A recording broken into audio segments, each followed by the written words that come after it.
What happens when a beloved morning television host decides to challenge one of the world's most controversial royals on live television?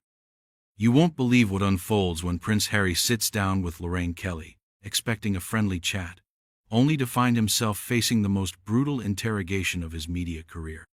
This isn't just another celebrity interview gone wrong. This is a complete meltdown that had viewers across the nation glued to their screens in absolute shock.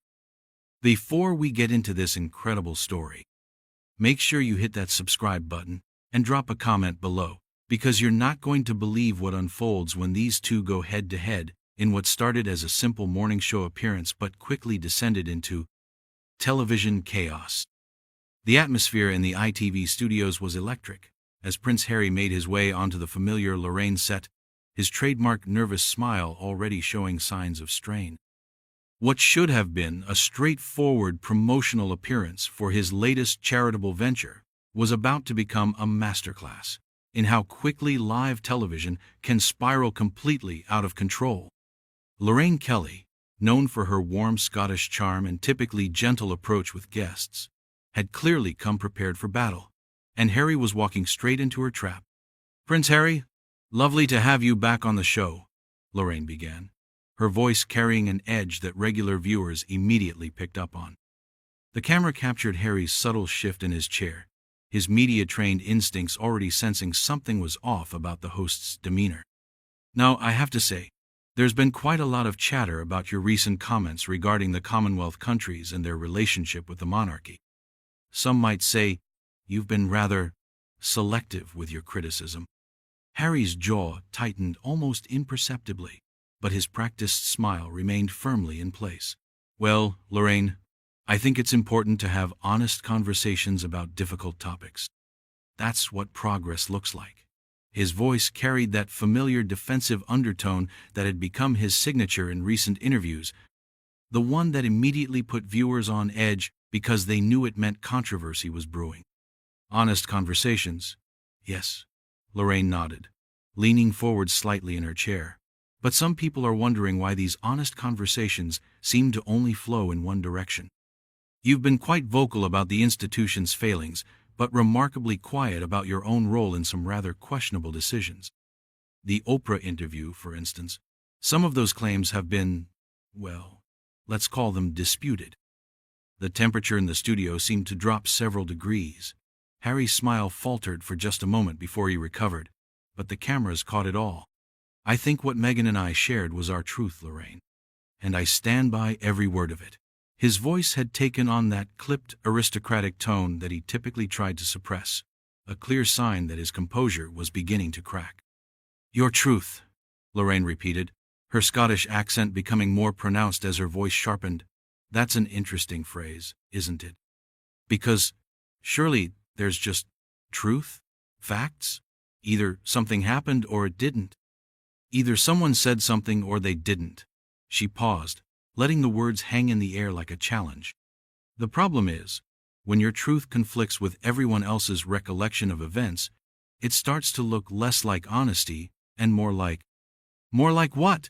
Harry interrupted, his carefully maintained media persona beginning to slip away entirely. The practiced warmth in his eyes was being replaced by something much colder, much more volatile. "Please, Lorraine, finish that thought.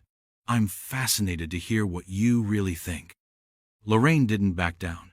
If anything, she seemed energized by his challenge. More like a very public temper tantrum from someone who didn't get their way.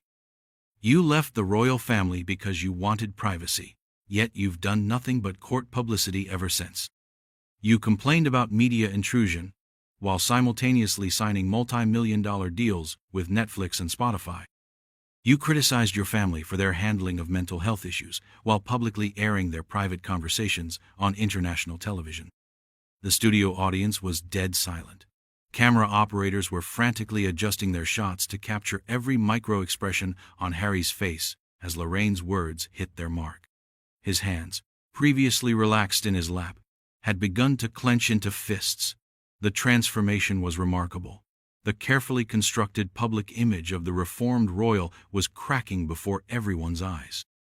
"You have absolutely no idea what you're talking about," Harry said, his voice dropping to a dangerous whisper that somehow managed to be more intimidating than if he had shouted. You sit here in your comfortable studio, passing judgment on decisions you could never understand, on a life you've never lived, on pressures you've never faced. Oh, but I do understand pressure, Harry. Lorraine shot back, her own voice rising slightly.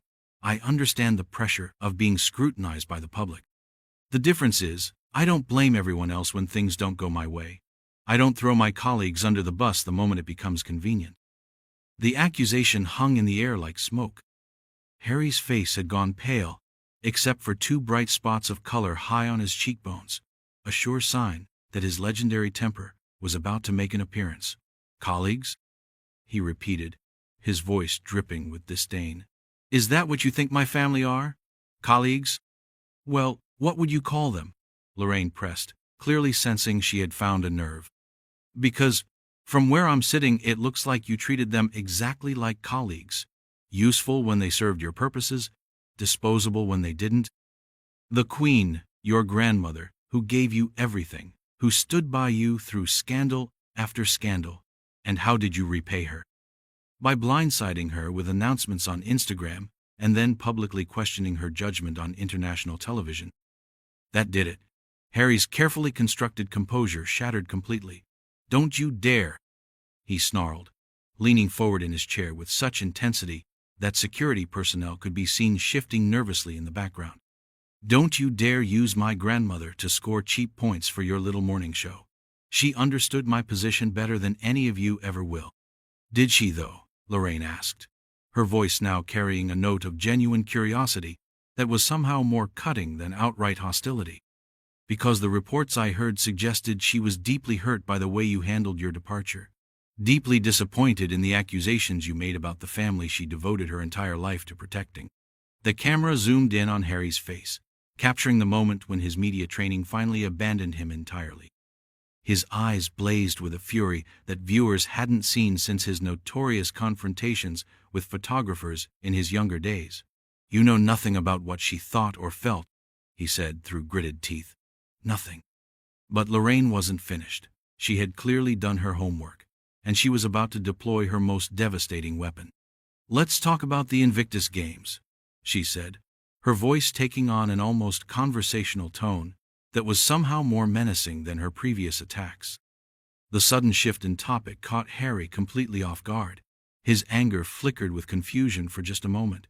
Your pet project, your pride and joy, the one thing everyone agrees you got right. Except, well, there are some interesting questions about the finances, aren't there? Harry's face went from flushed with anger to deadly pale in seconds. What are you talking about? He demanded, but there was something new in his voice now, genuine fear. Oh, I think you know exactly what I'm talking about, Lorraine replied, shuffling through some papers on her desk with theatrical precision. The mysteriously inflated expenses, the curious lack of transparency in the charity's financial reporting, the questions that certain investigative journalists have been asking but somehow never seem to get answered. It's funny how someone who demands such transparency from his own family becomes remarkably secretive when it comes to his own organization's books. The accusation hit Harry like a physical blow. He shot up from his chair so quickly that it rolled backward several feet, the sound echoing through the suddenly silent studio. How dare you? He hissed, his voice shaking with rage. How dare you attack something that helps wounded veterans? You're disgusting. I'm not attacking the veterans, Harry, Lorraine said, her voice maddeningly calm in contrast to his explosion. I'm questioning why someone who claims to care so much about them would potentially be profiting from their suffering. Because that's what this is really about, isn't it? Everything you do has to benefit you somehow. The interviews, the book deals, the Netflix series. Even your charity work seems designed more to rehabilitate your image than actually help people. You have no proof of anything, Harry snarled, but his denial sounded hollow even to his own ears. The cameras caught every micro-expression, every telltale sign of guilt flickering across his features. You're just throwing around baseless accusations because you know it makes good television. Baseless? Lorraine raised an eyebrow, her Scottish accent becoming more pronounced as she pressed her advantage. Is that what you call the documented discrepancies in your organization's spending reports? The luxury accommodations charged to the charity's expense account? The suspiciously high administrative costs that seem to coincide with your personal travel schedule? The studio audience was utterly transfixed. This wasn't just a celebrity interview gone wrong anymore. This was character assassination in real time.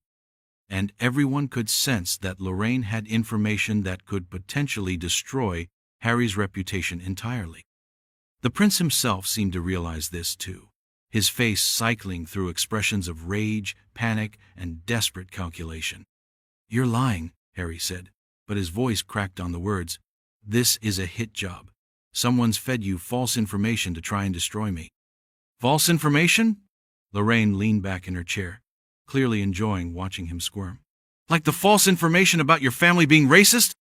Like the false information about being cut off financially when we all know your father was still supporting you months after you left? Like the false information about not knowing what you were getting into when you married into the royal family despite having access to the best advisors in the world?" Each accusation was like a hammer blow, and Harry was visibly struggling to maintain any semblance of composure. His hands were shaking now. Whether from rage or fear, it was impossible to tell. "Stop," he said, his voice barely above a whisper. "Just stop." But Lorraine was relentless. "You see, Harry, this is what I find fascinating about you. You present yourself as this wounded victim, this champion of truth and transparency. But the moment anyone turns that same scrutiny on you, you can't handle it. You dish it out, but you certainly can't take it." "I said stop!" Harry exploded, his voice echoing through the studio with such force that several audience members visibly flinched. "You don't know what you're talking about! Everything I've done has been to protect my family, to protect my wife, to tell the truth about what really happened." "Your truth again," Lorraine said with a bitter laugh. "Always your truth. Never just the truth. Because the actual truth is that you're a spoiled brat who couldn't handle not being the center of attention anymore. When William got married and had children, when you weren't the spare anymore, but just another minor royal, you couldn't stand it. So, you found yourself an American actress who was happy to play the victim with you. And together you decided to burn down everything your grandmother spent 70 years building." The words hung in the air like a toxic cloud. Harry's face had gone completely white except for his eyes, which blazed with a fury so intense it was genuinely frightening to witness. When he spoke, his voice was so low and menacing that the studio microphones barely picked it up. "Don't you ever," he said, each word carefully enunciated, "speak about my wife like that again." "Or what?" Lorraine challenged, seemingly oblivious to the genuine danger radiating from the man standing before her.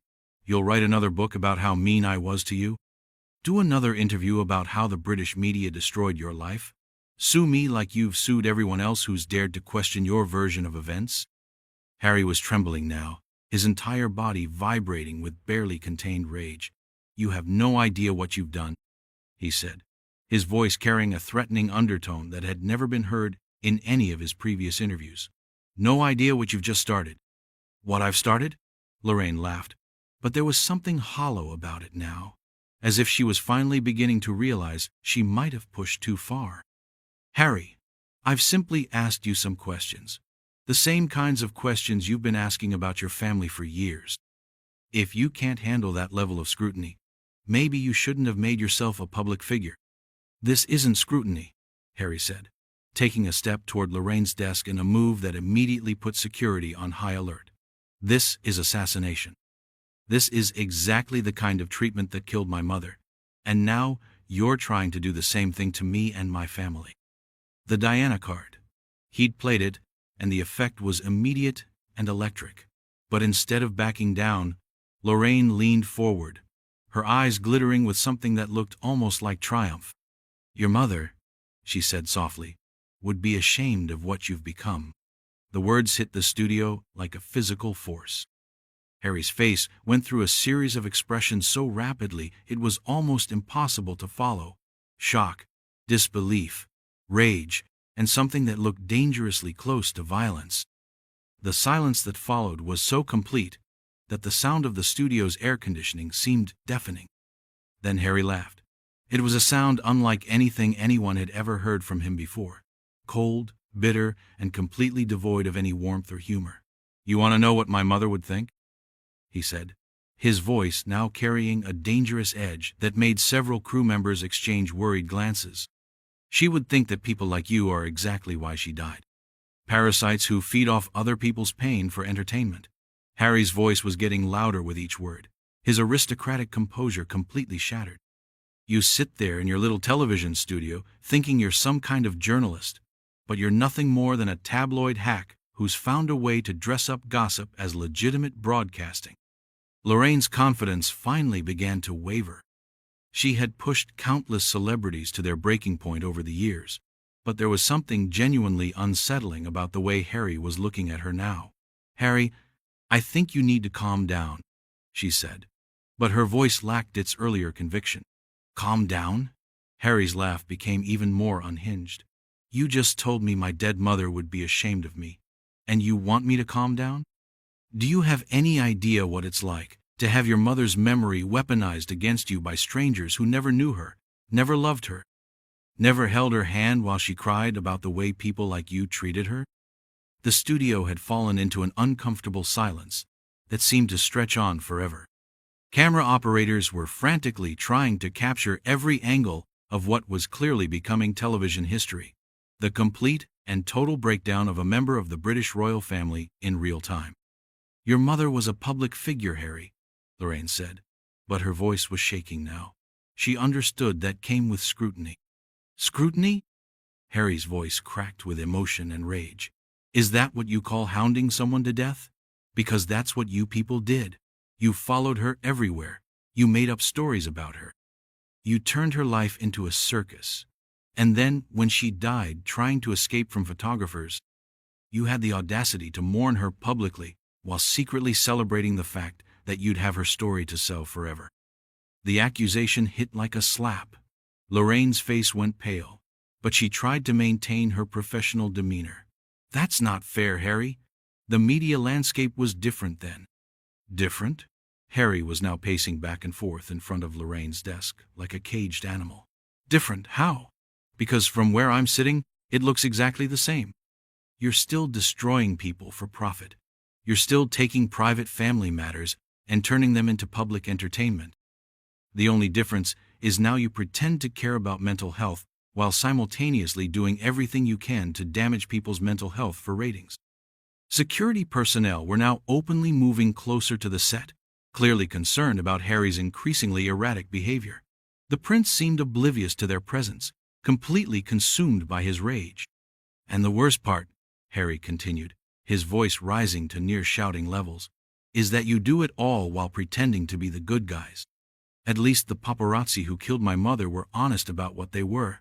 Vultures feeding on carrion, but you dress it up as journalism, as holding people accountable, as some kind of public service." "Harry, please," Lorraine tried to interrupt, but he was beyond listening now. "No!" he screamed, whirling around to face her directly. "You wanted this conversation, so we're going to finish it. You want to know what my mother would think?" "She would think that you're exactly the kind of person who made her life a misery. She would think that you represent everything that's wrong with this country's media culture. She would think that you're a small, petty, vindictive woman who gets her kicks from tearing down people who are trying to make the world a better place." The words hung in the air like poison. Lorraine's face had gone completely white, and for the first time in the entire confrontation, she seemed genuinely speechless. Harry, meanwhile, was breathing heavily, his chest rising and falling rapidly, as if he'd just run a marathon. "You know what the really tragic thing is?" Harry said, his voice suddenly dropping to a whisper that was somehow more menacing than his shouting had been. "My grandmother always said that the monarchy's relationship with the media was complicated but necessary. She believed that people like you served a purpose, that you kept the institution honest, that you represented the voice of the people." He paused, letting the words sink in before delivering his final blow. "She was wrong. You don't represent anyone but yourselves. You're not journalists. You're not public servants. You're not guardians of democracy. You're entertainment parasites who have convinced yourselves that you're feeding frenzy serve some higher purpose. And the saddest part is that there are good journalists out there, real journalists, who do important work, and you've made their jobs harder by turning journalism into a blood sport. Lorraine finally found her voice. "Harry, I think we should take a break," she said weakly, but Harry was already moving. "Oh, we're taking more than a break," he said, ripping off his microphone with such force that the sound technicians winced at the feedback that screamed through the studio speakers. "We're done. Completely done. This was supposed to be about the veterans, about people who actually matter, about causes that actually make a difference. Instead, you turned it into another episode of your pathetic little gossip show." He threw the microphone down on Lorraine's desk with enough force to make her jump backward in her chair. "You want a story? Here's your story. A member of the royal family walked out of your show because you're a disgrace to journalism and a waste of airtime. Print that. Tweet that. Make that your headline." Harry turned toward the studio exit, but then stopped and looked back at Lorraine one final time. "And Lorraine? The next time you want to invoke my mother's memory to score cheap points against me, remember this moment. Remember how it felt when someone finally told you the truth about what you really are." With that, he stalked toward the studio doors, security personnel scrambling to get out of his way. The cameras followed his every step as he grabbed his coat from a production assistant and headed for the exit. "Harry, please," Lorraine called after him, but her voice was barely audible and completely lacking in authority. He didn't even slow down. At the studio doors, he turned back one final time, his face a mask of cold fury. "Enjoy your ratings boost," he said. "I hope it was worth it." The doors slammed behind him with a sound that reverberated through the silent studio like a gunshot. For several long moments, nobody moved. The cameras continued rolling, capturing Lorraine's shell-shocked expression and the stunned faces of the studio audience. Finally, Lorraine cleared her throat and looked directly into the camera. We'll be right back after this break," she said, her voice barely steady.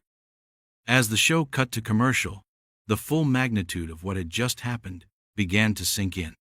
The prince had completely lost control on live television, delivered a scathing indictment of the British media, and stormed out in the most dramatic fashion possible.